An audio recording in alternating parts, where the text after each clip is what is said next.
मजा ये तो देखो कि फिरदौस से आला बनाए खुदा और बसाए मोहम्मद। हाँ जन्नत बनाई अल्लाह, चौ चौ कहे बनाई आ, ॾाढे जो कहे बनाई आ, पर जन्नत के वसाइण वारो मोहम्मद मीरा। सब चौ सल्लल्लाहु अलैहि वसल्लम।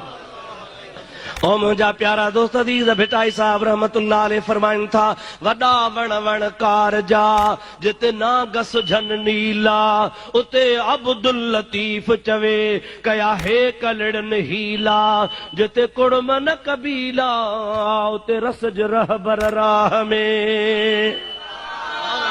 अबो छॾे वञे, अम्मा छॾे वञे, पुट मण मिटीअ जा वारे वञनि, कारे कलर में सुम्हारे वञनि।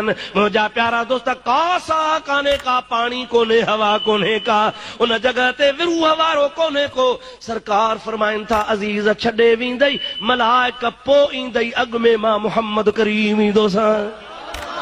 वॾा वण वण कारजा जिते सोढ़ा घट सबील, मता मूंखे छॾिए तूं आरी जाम असील, हाणे विल्हीअ जा वसील रसज रहबर राह में।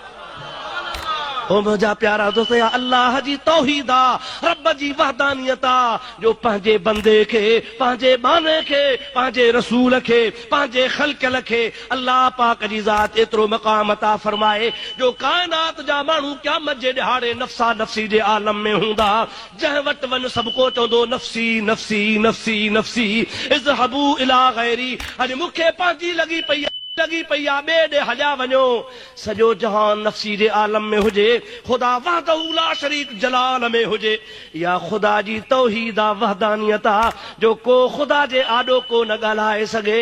मुहम्मद करीम ख़ुदा जे आॾो अची सजदो करे। रब ताला फरमायसि, मुंहिंजा हबीब सजद जो टाइम न आहे, सिर खण सुवाल कर, जीअं चवंदे तीअं कंदो वेंदुसि। तो त मथो त मथे खण, घुर त ॼाए। ख़ुदा जे हबीब सब चो सल्लल्लाहु अलैहि वसल्लम, ज़ोर सां चो सल्लल्लाहु अलैहि वसल्लम। इंशा अल्लाह ताला अल्लाह जे इज़्न सां, चो अल्लाह जे इज़्न सां राज छॾाईंदो, जहान छॾाईंदो, पर उहे छॾाईंदो जंहिंखे अक़ीदो एतिक़ाद आ, जंहिंखे मुहब्बत आ, ऐं जंहिंजे दिल में राईअ जे दाणे जेतिरो भी मुहब्बत ईमान जो ज़र्रो हूंदो, इंशा अल्लाह महबूब जे शफ़ाअत जा हौज़ कौसर जा प्याला पीअंदो। मुला ये नमाज़ूं, ये तुंहिंजा रोज़ा, ये तुंहिंजा मदरसा, ये तुंहिंजूं तबलीगूं, ये तुंहिंजा ॾियारियूं हणण, ये तुंहिंजूं गुस्ताखियूं, ये तोखे कोन कमु ॾींदी। मुंहिंजे महबूब करीम जी हदीस पाक आ, बुखारी शरीफ खोल, पाण करीम फरमाइनि था त को बि माण्हू न जन्नत में नमाज सां वेंदो, न हज सां वेंदो, न ज़कात सां वेंदो, न इबादत सां वेंदो, न तहज्जुद सां वेंदो, इबादत जे ज़रिए जन्नत में कोन वेंदो। या रसूल अल्लाह कीअं वेंदो? पाण फरमाइनि था, अल्लाह जे रहमत खां सवा न वेंदो। अल्लाह जे रहमत खां सवा न वेंदो। अल्लाह जी रहमत हूंदी पोइ माण्हू जन्नत में वेंदा। मूंखे ॿुधा त ख़ुदा जी रहमत कहिड़ी आहे? इन्न रहमतल्लाहि क़रीबुम मिनल मुहसिनीन। रब करीम जी ज़ात बाबरकात हर चङाई वारे खे वेझड़ी आहे। ऐं रहमत कहिड़ी आहे? क़ुरान पाक फरमाए थो, वमा अरसलनाक इल्ला रहमतल लिल आलमीन।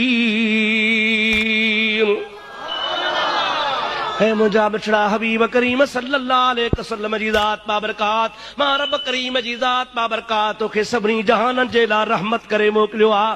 हबीब करीम जी ज़ात बाबरकात सभिनी जहाननि जे लाइ रहमत आहे। या बि ख़ुदा जे ज़ात बाबरकात जी तौहीद आहे, जो आदम सफ़ीउल्लाह खां वठी हज़रत ईसा नबी अलैहिस्सलाम ताईं माण्हू नफ़्सा नफ़्सी जे आलम में हुजनि, कंहिंजी ख़ुदा को न ॿुधे, जे ॿुधे त हिकिड़े मुहम्मद जी ॿुधे।